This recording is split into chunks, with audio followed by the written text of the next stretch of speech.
A paz do Senhor, irmãos, do nosso canal no YouTube, Movimento Pentecostal. Nós estamos aqui para mais um vídeo e este vídeo será publicado primeiro para os membros. Aí no botão Seja Membro, você torna-se membro do nosso canal e tem acesso a vários outros títulos de estudos bíblicos. Este aqui nós estamos falando sobre as lições de escola dominical, as nossas pré-aulas de EBD que retornam ao nosso canal depois de um tempo parado, pós-pandemia agora retorna. E nós estamos com o quarto trimestre de 2020, onde nós vamos estar estudando sobre a fragilidade humana e a soberania divina. Lição que está, revista que está baseado no livro de Jó, o sofrimento e a restauração de Jó. Para quem é membro, vai ter os vídeos das pré-aulas já lançadas antes de colocarmos no modo público. Então, o pessoal que é membro já vê as aulas, as pré-aulas de escola dominical, já no canal, já no privado, onde eles são assinantes no clube Seja Membro, do botão Seja Membro aí abaixo. E para você que é apenas inscrito no canal e não é membro, poderá ver a lição pouco antes de entrar, né, de chegar a semana ou a data que as lições serão passadas nas escolas dominicais das igrejas pentecostais aqui no Brasil.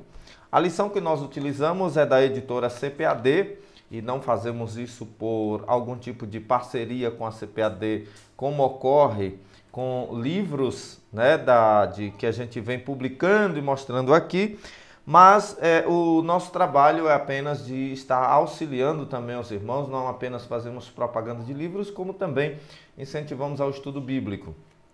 Dentro destas aulas que nós teremos de escola dominical aqui, nós também iremos dar dicas de literaturas, de outras literaturas, para que você possa ter acesso a conteúdos, né, que sejam possam ser utilizados para você, professor de escola dominical, e você poder assim estar passando um pouco mais de informações para os seus alunos de EBD.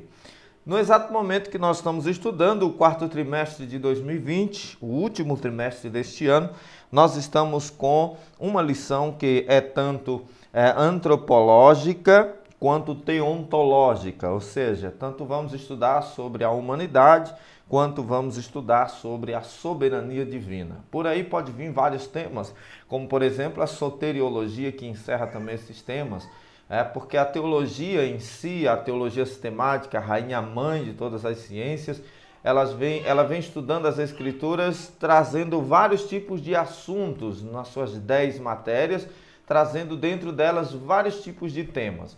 A lição vem bem interessante porque trata-se do livro de Jó, um dos livros mais polêmicos e também mais interessantes da Bíblia Sagrada. Todos são, mas existem aqueles com os quais a gente gosta de se relacionar mais, não é? A lição deste trimestre, que é publicada, como dissemos, pela CPAD, é na categoria Jovens e Adultos, que nós vamos estar estudando, e na categoria Adulto, aliás, e é comentada pelo pastor José Gonçalves, um pastor aí nordestino do Piauí, que é um grande escritor, na minha opinião, um dos melhores autores e teólogos do nosso país, de materiais teológicos no nosso país, e tem produzido maravilhosos livros. Recentemente, aliás, já faz um tempo, né, que li e reli o seu título entre os livros que tenho do mesmo autor. Eu li o livro Os Valentes Também Caem, Porque Caem os Valentes, né? Melhor dizendo, um magnífico livro, fica aí a dica para você ler do mesmo autor. Também esse trimestre, como todos, acompanha um livro de apoio do próprio autor, apoio da lição, então vem estudando, comentando o livro de Jó. Não tendo o objetivo de ser exaustivo, por se tratar de uma escola bíblica dominical, não se faz necessário, não é uma instituição de teologia. Mas nós estudamos a teologia de um modo mais básico e doutrinal nas escolas dominicais. Então o autor passa e traz também um livro que vale a pena você também adquiri-lo na editora que publica tais revistas, ok?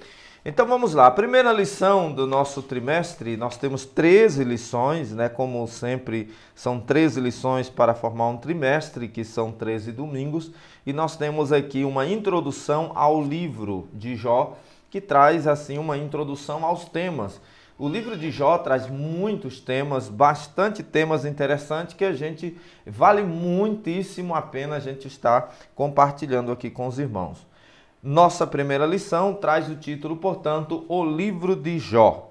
Para você que é assinante do nosso canal, nós já temos gravações antigas aqui, já de alguns meses atrás, especificamente sobre o livro de Jó, onde a gente faz um resumo, né? A gente fez uma pesquisa e faz um resumo sobre o livro de Jó. Acho que vale muito a pena você ter, né? Acho que tem o título de Um Homem Chamado Jó, e vale muito a pena e você obter, assistir esses vídeos que pode te ajudar adicionalmente sobre interpretações sobre o livro de Jó e etc, como alguns casos que vamos estar citando aqui.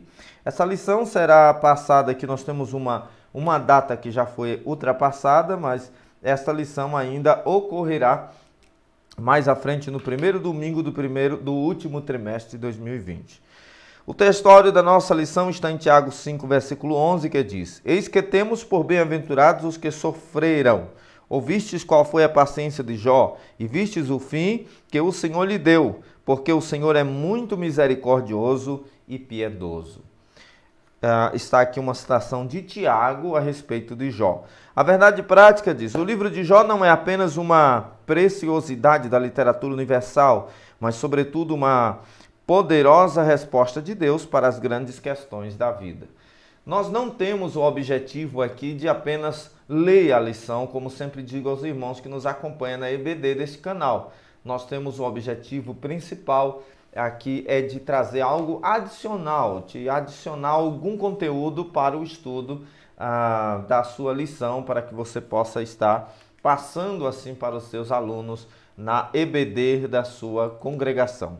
Aqui nós temos então a verdade prática, que traz uma verdade realmente muito boa, dizendo que o livro de Jó não é só uma preciosidade da literatura universal, mas é uma poderosa resposta de Deus para as grandes questões da vida. O livro de Jó vai abordar assuntos como o sofrimento humano, a soberania divina, como está aqui, né? O relacionamento entre Deus e o homem, o relacionamento entre homens e homens, o relacionamento entre o homem e a sociedade como um todo, a questão da existência de um mundo espiritual, o mundo dos demônios, o mundo angelical também. Nós temos aí várias questões que tanto são às vezes polemizadas por alguns que fazem crítica à Bíblia, quanto são também muito bem explicadas pela crítica textual e a hermenêutica, nos trazendo muitas questões para a gente estar comentando aqui. Recomendo a você que leia a leitura diária, pois traz também bastante referências muito importantes sobre a nossa lição. Nossa leitura bíblica em classe, convido você a abrir a sua Bíblia em 2 Timóteo, capítulo 3, versículo 16, que diz: Toda escritura divinamente inspirada é proveitosa para ensinar, para redarguir, para corrigir, para instruir em justiça. Ezequiel 14, a partir do versículo 14 até o versículo 20, é a segunda leitura bíblica em classe, que diz: Ainda que tivessem no meio dela estes 3 homens, Noé, Daniel e Jó, eles pela sua justiça livrariam apenas a sua alma, diz o Senhor Jeová. Ou se eu enviar a peste sobre a tal terra e derramar o meu furor sobre ela com sangue para arrancar dela homens e animais, ainda que Noé, Daniel e Jó estivessem no meio dela, vivo eu, diz o Senhor Jeová, que nem filho nem filha eles livrariam, mas só livrariam a sua própria alma pela sua justiça. Tiago capítulo 5, versículo 11, é a outra leitura que nós usamos como base, que diz: Eis que temos por bem-aventurados os que sofrem. Ouvistes qual foi a paciência de Jó, e vistes o fim que o Senhor lhe deu, porque o Senhor é muito misericordioso e piedoso. Então observamos aqui as citações ao livro de Jó. É interessante a gente colocar aqui, para nortear aqui os irmãos, sobre os pontos principais da nossa lição e os seus objetivos. O primeiro objetivo que nós precisamos deixar bem evidente sobre as evidências, ou mostrar aos irmãos as evidências internas do livro, que é possível conhecer o contexto no qual Jó viveu. Especificar também o gênero literário e de que forma esse conhecimento ajuda na compreensão do livro de Jó. E precisamos também identificar o propósito e a mensagem do livro de Jó. Observamos algumas coisas sobre a lição. A lição nós não vamos, como disse, lê-la completamente na íntegra, está aqui relendo, para que também não fiquemos muito longo, muito prolixo. Nós vamos tentar sintetizar a lição apenas em instruções a respeito do livro de Jó, da existência de Jó e etc. Bom, vamos começar então. O livro de Jó, para muitos intérpretes, o livro de Jó não seria um livro literal. Por que se pensa que o livro de Jó não seria um livro literal? Porque o livro de Jó traz uma narrativa poética. O livro de Jó traz uma maneira de narrativa bastante poética. Na verdade, o livro de Jó não é apenas poético, mas o livro de Jó, ele é um dos livros também sapiensais da Bíblia. Ele é chamado de sapiensais porque ele traz verdades de sabedoria sobre a humanidade numa questão universal. E não apenas ligado aos personagens existentes neste livro. E ele é poético porque ele é escrito praticamente todo em linguagem poética. Então, sendo ele poético, ele não possui capítulos, ele não possui versículos. Mas, como colocamos na bibliologia, ele possui exatamente verso. Então, nós temos 42 poesias de Jó, trazendo vários versos. Assim seria a forma correta de se denominar a contagem seria supostamente capítulos de Jó. Então não é capítulos, são textos e versos, são poesias. Nós temos então o livro tanto sapiensal quanto poético. Ele é um livro bastante abrangente na ética cristã, no padrão moral e etc. Traz muitas coisas. Mas apesar de ser um livro escrito para alguns intérpretes, escrito pelo próprio Jó, para outros, escrito pelo próprio Moisés, a maioria dos intérpretes da Bíblia costuma considerar ter sido Moisés quem escreveu Jó, anterior mesmo ao livro de Gênesis. Não sabemos exatamente ao certo porque o livro em si não traz um título do autor. Mas mais fácil do que descobrir qual é o autor ou escritor da carta aos Hebreus do Novo Testamento, é mais fácil pela questão de datação para os estudiosos entenderem quem foi e a forma literária quem teria sido o escritor do livro de Jó. Nós temos então a maior sugestão e a maioria dos estudiosos acreditam ter sido o próprio Moisés. Outra parcela acredita ter sido um pouco menor, ter sido Jó. Para alguns o livro de Jó é apenas uma alegoria, como eu disse.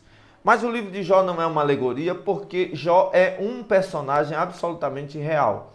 No livro de Jó, no capítulo de número 1, o texto já começa com um verbo, dizendo havia um homem. Esse termo, havia, este verbo haver, já vem nos trazendo exatamente uma expressão que já denota e demonstra uma existência real. Então Jó não é um personagem fictício. Jó, assim como Abraão, Isaac e Jacó, não são fictícios. Jó é da era patriarcal e trata-se de um personagem real.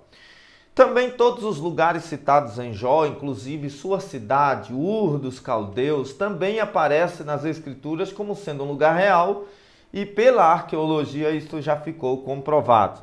Então, tanto o lugar quanto a expressão bíblica que aponta Jó provam que Jó é literal, realmente existiu. Outra questão que a gente pode considerar sobre a existência e a veracidade da existência de Jó é que outros autores sagrados citam Jó. Nós observamos citações a Jó no livro de Ezequiel, no capítulo 14 e 20, nos versículos 14 e 20, que nós lemos na leitura bíblica em classe, nossa leitura bíblica base, que nós encontramos aqui falando sobre Jó, inclusive citando Noé e Daniel. Então nós temos aqui citações a Noé, que também é literal, e Daniel, que também é literal. Tanto Daniel quanto Noé e Jó são literais. Se Jó fosse para ser considerado não literal, ao ponto de vista ou de acordo com a pena do escritor do profeta Ezequiel, o Daniel e o Noé também não seria, mas temos comprovações bíblicas que são. Outra questão é que ele é citado não apenas em Ezequiel, nós lemos também em Tiago, capítulo 5, no versículo 11, que também lemos aqui já, comentando ou expressando sobre Jó, dizendo: ouviste qual foi a paciência de Jó, e vistes o fim que o Senhor lhe deu, porque o Senhor é muito misericordioso e piedoso. Portanto, o livro de Jó é realmente verídico, ou seja, o personagem Jó não é uma alegoria. O livro de Jó não se trata de uma alegoria bíblica, de uma fábula, de um conto contado por um rabino ou escrito por alguém, a fim de que pudesse estar transmitindo mensagens a respeito de Deus ou da vida humana. Mas questionou-se muito e tem sido questionado por alguns teólogos liberais se seria ou não literal o livro de Jó. Outra questão sobre o livro de Jó é que as pessoas discutem muito devido aos temas encontrados no livro de Jó. Uma coisa para se considerar é que os fatos do livro de Jó, eles se desenrolaram na terra de Uz. E essa terra, como eu disse, é literal. E apesar do livro de Jó estar numa Bíblia que foi praticamente majoritariamente escrita por judeu, nós encontramos Jó como sendo mais da cultura árabe do que da cultura judaica. Nós encontramos então que o livro de Jó, sendo anterior mesmo aos livros de Gênesis, a narrativa do Pentateuco, então nós concordamos que, por cada região também, que a cultura de Jó, o comportamento e o clímax, o contexto do livro de Jó é sempre baseado na cultura árabe. Portanto, nós temos características da cultura árabe da época no livro de Jó. Então, o contexto histórico de Jó está mais para o lado árabe do que para o lado judaico, embora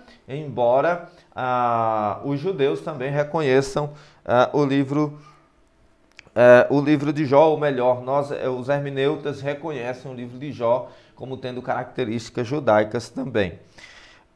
Então, se não foi o próprio Jó o escritor, deve ter obtido informações esse escritor a respeito das escritas, através de escritas orais ou oriundas daqueles dias, aos quais ele utilizou sob o impulso claro da inspiração do Espírito Santo. O livro de Jó é magnífico e o livro de Jó é, portanto, literal. Qualquer pessoa que alegar que o livro de Jó, então, não é literal, estará dizendo uma inverdade. Porque isso seria o mesmo que dizer que Ezequiel estava mencionando um mito sem nenhuma justificativa para o seu contexto, e também sucessivamente outros. O livro de Jó sempre foi também considerado pela igreja primitiva e por todos aqueles que são os pais da igreja, os pais apostólicos e os pais da igreja. Também os grandes reformadores sempre encararam o livro de Jó como sendo sagrado e como sendo literal. Portanto, o livro de Jó não pode ser desqualificado em relação a ser um livro real. A Bíblia não nos apresenta mito, a Bíblia não nos apresenta contos de fada. A Bíblia é um livro altamente inspirado por Deus, de modo completo e absoluto, e nos traz verdades incontestáveis na sua escrita. Ok? Outra coisa que a gente então está aqui acabando de ver, o tópico 1 fala sobre a autoria, local e data de Jó. Eu já resumi aqui para vocês sobre essas questões. Então, como para alguns, o livro de Jó é motivo de longos debates, as opiniões que vão passando por Moisés, até o próprio Eliú, o Salomão, o Ezequias, o Isaías, até mesmo Esdras, às vezes é apontado como sendo autores do livro de Jó. Os que não acreditam no mover sobrenatural de Deus sobre os autores bíblicos para inspirá-los, fazem do livro uma coxa de retalhos. Afirmam ser ele a produção de vários autores e em diferentes épocas. Entretanto, o cristianismo histórico e conservador não tem um livro de Jó como uma ficção religiosa, mas como uma narrativa poética inspirada por Deus e redigida por um único autor. A própria Bíblia não apresenta indicações de que do autor do livro de Jó, mas o fato é que o autor conhecia a forma poética e nela expressou a maior parte do livro, portanto, um livro poético. nós sabemos da pessoa histórica de Jó. E a terra de Ur dos Caldeus é o palco de toda a história de Jó. Jó, no início do seu texto, o livro de Jó, destaca que era da terra de Uz. Como citamos, essa terra ficava na Mesopotâmia. Como Jó, Uz era uma terra real. Então, porque os comentaristas situam Uz ao sul de Edom e ao oeste do deserto da Arábia, se estendendo a leste, indo até a Babilônia, né? A época de Jó é datada do período patriarcal. A maioria dos comentaristas situa os fatos narrados no livro de Jó dentro do período patriarcal, que para nós pentecostais chama-se dispensação patriarcal, né? Abraão, Isaque e Jacó são contemporâneos, né, de Jó, são da época de Jó. Eles viveram nesse período de Jó e muitos apontam terem eles, inclusive, parentesco. Dentre outros, alguns fatos contribuem para esse entendimento sobre a contemporaneidade desses patriarcas e a sua época, ou a época de Jó. O sacerdócio como instituição ainda não existia, visto que Jó era o sacerdote de sua própria casa, porque em Jó capítulo 1, versículo 5, nós temos Jó apresentando sacrifícios a Deus, né? Portanto, Jó é o sacerdote de sua própria casa. As atitudes que Jó toma ao sacrificar animais ao Senhor e a adoração demonstram esse sacerdócio de Jó. Portanto, Jó também era sacerdote. Outra coisa para se notar sobre a questão de Jó é que, enquanto muitos acham que sacrifício de cordeiro, né, e dízimos e etc. são da lei, isto é uma inverdade. Essas ordenanças divinas não são do período da lei. Eles são anteriores à lei, que foi depois norteado, esclarecido, colocado às claras durante o período de Moisés. Mas é sim anterior à lei a questão das ordenanças e dos sacrifícios e dos próprios dízimos, ok? Por exemplo, nós encontramos o próprio Abraão dando dízimo de tudo que possuía a um líder espiritual, o sacerdote Melquisedeque, como nós bem o conhecemos. As filhas de Jó, elas eram co-herdeiras juntamente com seus irmãos. Em Jó 42:15 temos essa informação, o que não era permitido pela lei mosaica de Números 27:8, portanto, há leis diferentes também do livro da lei de Moisés. A palavra hebraica que nós encontramos como quesitá, traduzida como uma peça de dinheiro em Jó 42:11, só aparece em outras duas ocasiões na Bíblia, uma em Gênesis 33:19 e a outra em Josué 24:32. Nós temos informações preciosas que não encontramos em outro livro a não ser em Jó, mas temos já verdades aí culturais de que o culto, o sacerdócio é anterior à lei e não existia esse estabelecido pela lei de Moisés, pois é o período patriarcal, mas ele era o próprio sacerdócio da sua casa, assim como Abraão também foi, né? Assim como Abel também o fora, assim como você vê que passava oralmente de pai para filho. A Bíblia vem ser escrita muitos séculos, milênios depois, mas na verdade desde Abraão que nós temos os mandamentos e ordenanças e revelações de Deus aparecendo no cenário humano. Nós temos a carta aos Hebreus, o primeiro capítulo, dizendo que Deus falou antigamente pelos pais, aos filhos e pelos profetas. Ele falou de muitas maneiras. Então Deus sempre se expressou com o homem, Deus sempre se comunicou com o homem, desde o Éden, Deus sempre falou com o homem. Adão passa isso para seus filhos, que passa para os filhos de seus filhos e por aí foi. Então nós temos aí a mensagem passada, transmitida primeiro oralmente e depois passou a ser na escrita. O culto que nós hoje conhecemos de ir a um santuário, a um templo para adorar, antes era feito doméstico, portanto o culto doméstico é bíblico e é o tipo de culto mais antigo registrado nas escrituras. E a gente perdeu com o tempo a essência do culto doméstico, mas o culto doméstico é muito bem antigo, ok? O segundo tópico da nossa lição traz a estrutura literária do livro de Jó. nós temos então a prosa e poesia. O leitor que deseja ler o livro de Jó precisa dar-se conta de que diante dele há uma obra de natureza poética. Isso não torna o livro de Jó menos inspirado do que outros da Bíblia, mas revela que ele pertence a um diferente gênero literário. Jó precisa ser lido dessa forma. A estrutura dessa obra demonstra isso. O texto é uma combinação de prosa, poesia, prosa. Nessa ordem, ele está literalmente organizado assim: uma prosa nos primeiros capítulos, uma longa poesia no meio e mais uma prosa no último capítulo. Assim, o prólogo em Jó 1, do versículo 1 ao 2 e o versículo 13, é o epílogo em Jó 42, 7 a 17. E o epílogo estão em prosa. O texto intermediário em poesia está em Jó 3, 1 até o 42 e o verso 6. Observa que coisa interessante. Você que tem a revista, você pode estar acompanhando comigo. Isso vai facilitar muito para você chegar à compreensão. Mostrando aqui a capa, é esta revista dominical aqui, ok? Nós tivemos uma grande desordem com a Escola Bíblica Dominical devido ao período de pandemia, mas aí estamos nós, né? O texto é organizado também.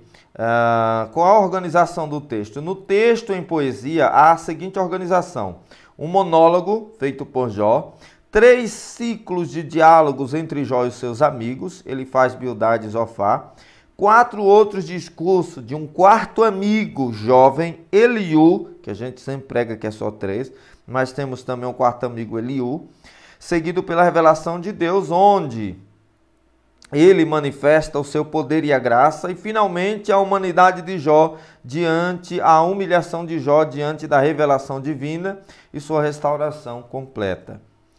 Há uma abundância de figuras de linguagem no livro de Jó que é excepcional. Tem pessoas que questionam, por exemplo, sobre as atitudes de Deus em relação à conversa com os seus filhos. Aqui, no caso, uma aplicação aos anjos. Isso tudo a gente vai entender no livro de Jó. O livro é rico em metáforas. Esse recurso estilístico é usado pelo autor bíblico quando ele quer dar mais expressividade e maior vivacidade ao texto. O autor almeja que seu texto seja colorido ao invés de preto e branco, monótono. Jó, por exemplo, usa a figura do vai e vem do tecelão para demonstrar a brevidade da vida. Lá em Jó 7, versículo 6. Do vento em Jó 7, 7. Da nuvem em Jó 7, verso 9. Da sombra em Jó 8, 9, falando da vida passageira rápida. E também em Jó 14, verso 2. Uma corrida, uma águia, uma flor, em Jó 9, verso 25, 26 e 14, verso 2. No livro também há o recurso estilísticos de paralelismo, onde os elementos literários repetem-se na mesma ordem. Observamos em Jó, por exemplo, capítulo 1, nós temos dizendo dos dias em que veio os anjos diante do Senhor para prestar-lhe conta. É uma forma de linguagem que pinta Deus como se fosse o rei numa sala, recebendo os seus súditos, que vêm os seus soldados e os seus súditos lhe prestar contas do seu trabalho, do seu ofício no reino. E ali está o rei para cobrar-lhes as suas dívidas, o que eles tinham que fazer. Aí o que nós encontramos? Nós encontramos no livro de Jó preciosas informações, como nós já citamos aqui muitas vezes nos nossos vídeos. Há aqui a presença de uma linguagem antropomórfica, que são linguagens bíblicas, né? Que vêm com linguagens humanas para expressar para o nosso entendimento melhor. Tem pessoas que questionam: se Deus soubesse todas as coisas, por que perguntaria? Observaste tu, meu servo Jó? Isso chama-se pelos teólogos de antropomorfismo. Quando Deus ele se comunica com o homem, nas narrativas bíblicas, são demonstradas atitudes, perguntas e formas de Deus se expressar iguais aos homens, como Deus foi, Deus veio, Deus desceu, Deus pegou, a mão de Deus, o olhar de Deus, o ouvido de Deus, a boca de Deus, são expressões chamadas de antropomórficas. Nós temos também o antropatismo. Esse antropatismo é colocado quando se trata de sentimentos de Deus que se assemelham a sentimentos humanos, algo como ira, carinho, ciúme, apego, zelo, tristeza, alegria. São sentimentos semelhantes aos homens que nós encontramos em expressões sobre Deus. O que nós temos de visão sobre Deus hoje, segundo o que está em 1 Coríntios capítulo 13 pelo apóstolo Paulo, é que nós conhecemos Deus de modo obscuro, como num enigma. Um dia que conheceremos exatamente como Ele é. Então não se trata de dizer que Deus não tenha capacidade de ser atributo de onisciente, onipotente, não. Esses textos, como Deus perguntar algo para alguém, não quer dizer que ele não o saiba, é apenas uma narrativa, uma linguagem literária, alegórica, que nos traz uma maneira mais fácil de compreensão. Pois se Deus escrevesse ou nos tivesse transmitido a Bíblia na sua própria linguagem, não digo no seu próprio idioma, mas na sua própria linguagem, seria impossível do homem compreender. Nós somos falíveis bastante nesta parte, né? Então o livro de Jó tem uma abundância de figura de linguagem, apresentando uma estrutura literária de prosa, poesia, prosa, que há também o uso de metáforas e paralelismo que você precisa compreender bem. Quando você não entende essa organização do livro de Jó, você acaba entendendo errado o livro de Jó e, consequentemente, interpretando errado. Existem algumas mensagens no livro de Jó e a natureza desta mensagem é o tópico 3 da nossa lição. Por que os justos sofrem? Este é um questionamento principal no livro de Jó. O segundo questionamento, né? Por que os ímpios prosperam e os justos sofrem, é o questionamento principal. Outro questionamento que temos no livro de Jó: existe bondade desinteressada? Em relação ao livro de Jó, nós temos muito desse aspecto também, e eu vou ler um pouco desse tópico. Diz: para muitas pessoas, qualquer prática religiosa não passa de barganha. Essa era também a tese do diabo. Para ele, Jó só permanecia fiel a Deus porque recebia benefício em troca. Jó era um homem agraciado com muitos bens, com uma família formidável, cercado de muitos amigos e gozava de boa saúde. Nessas condições, como diz Satanás, todos são devotos.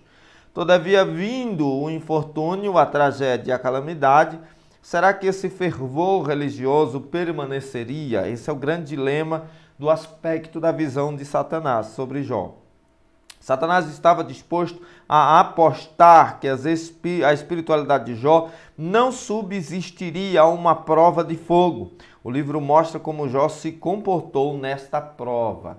Os críticos da Bíblia afirmam que Jó pecou sem contra Deus. Mas nós encontramos a Bíblia elogiar Jó como um homem que não atribui a Deus falta alguma. Outra coisa que nós observamos sobre o livro de Jó é a existência do termo Satanás. Não tínhamos na Bíblia, até chegar ao livro de Jó, uma citação tão clara sobre Satanás. Isto é, nós temos sim nos livros anteriores, né? Como Satanás incita Davi a contar o povo e etc.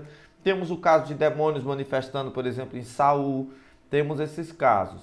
Mas a clareza sobre os aspectos de tentação e provação envolvendo Satanás no livro de Jó é muito maior do que em qualquer livro anterior do Antigo Testamento. Nós temos no Novo Testamento mais informações mais claras sobre o mundo dos anjos caídos, sobre a demonologia, mas até então não tínhamos tanto assim. O livro de Jó apresenta, portanto, os pontos de vista de Satanás quanto aos servos de Deus. Satanás, isso nos dá a entender que Satanás ele sempre traz conclusões a respeito de mim e de você. Ele serve a Deus por causa do que tem, é o que Satanás achava de Jó. ele serve a Deus, não é em vão que ele te serve. O Senhor dá todas as coisas e ainda o cerca de bens. Em volta dele tu tens uma cerca protetora. É assim que está na Bíblia hebraica. Então ele acreditava nisso.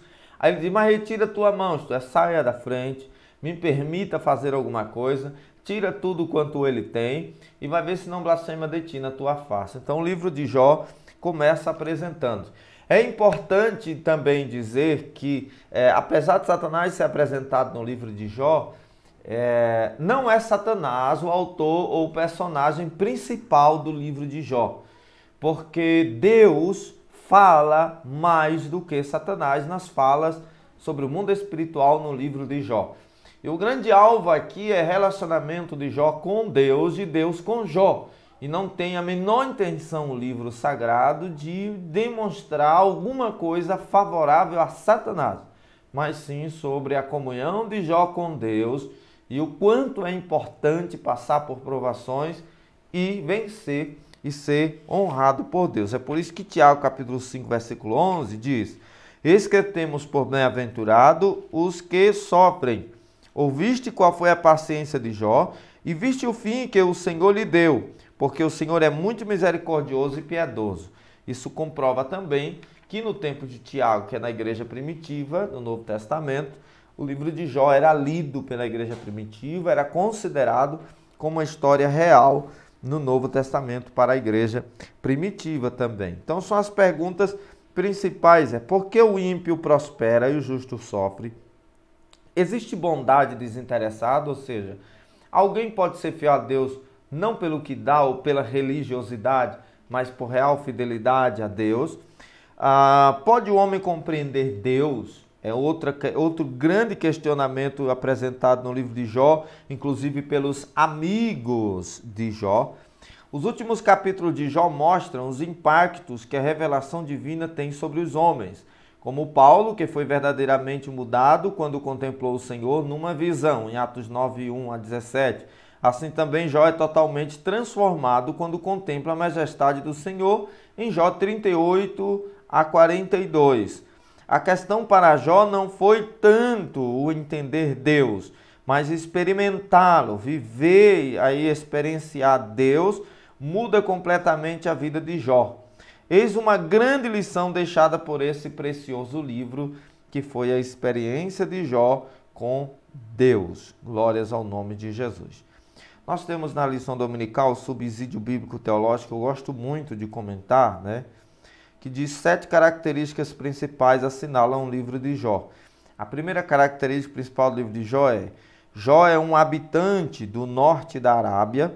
Ele foi não um israelita justo, ele foi um não israelita justo e temente a Deus. O caso de Jó não ser israelita derruba por terra a crença que muitos afirmam de que Deus só tinha interesse em quem fosse de linhagem judaica. Observe, este livro é o mais profundo que existe sobre o mistério do sofrimento do justo. É o livro mais profundo da Bíblia sobre o sofrimento do justo. Outra característica do livro de Jó, ela revela uma dinâmica importante presente em toda a prova severa dos santos. Enquanto Satanás procura destruir a fé dos santos, Deus está operando para depurá-la e aprofundá-la. Outro aspecto do livro de Jó, o livro é de valor inestimável pela revelação bíblica que contém sobre assuntos-chave tais como Deus, a raça humana, a criação de Satanás, o pecado, o sofrimento, a justiça, o arrependimento e a fé. Outro aspecto, o quinto aspecto do livro de Jó, ou a quinta característica é: boa parte do livro ocupa-se da avaliação teológica errônea no livro, talvez indique tratar-se de um erro comum entre o povo de Deus, erro este que exige correção. Outro aspecto outra característica do livro de Jó, a sexta, é o papel de Satanás como adversário dos justos. O livro de Jó demonstra mais do que em qualquer outro livro do Antigo Testamento. Entre as 19 referências nominais a Satanás no Antigo Testamento, quantas referências nominais tem sobre Satanás no Antigo Testamento? 19. Entre as 19 referências nominais de Satanás no Antigo Testamento, 14 ocorrem em Jó, a maioria, portanto. O sétimo e última característica do livro de Jó é que Jó demonstra com toda clareza o princípio bíblico de que os crentes são transformados pela revelação e não pela informação. 42, Jó 42, versos 5 e 6. Então, interessante. Nas próximas lições, nós vamos continuar estudando sobre o personagem Jó em si, com o título Quem era Jó? Bom, aí está a nossa lição, espero ter te ajudado de alguma forma, tá bom? Para que você possa estar entendendo ou possa ter sido útil para você na EBD, tá bom? Deus abençoe você. Ao passo que formos estudando, como sempre, a gente vai buscar mais e mais conteúdo teológico para que você possa ter informações a mais do que apenas na lição. Essa foi apenas introdutória. Deus abençoe você. Assiste aos nossos vídeos, veja as nossas playlists, torne-se inscrito no canal, seja membro. Deixa o like se você gostou do vídeo. Deus te abençoe.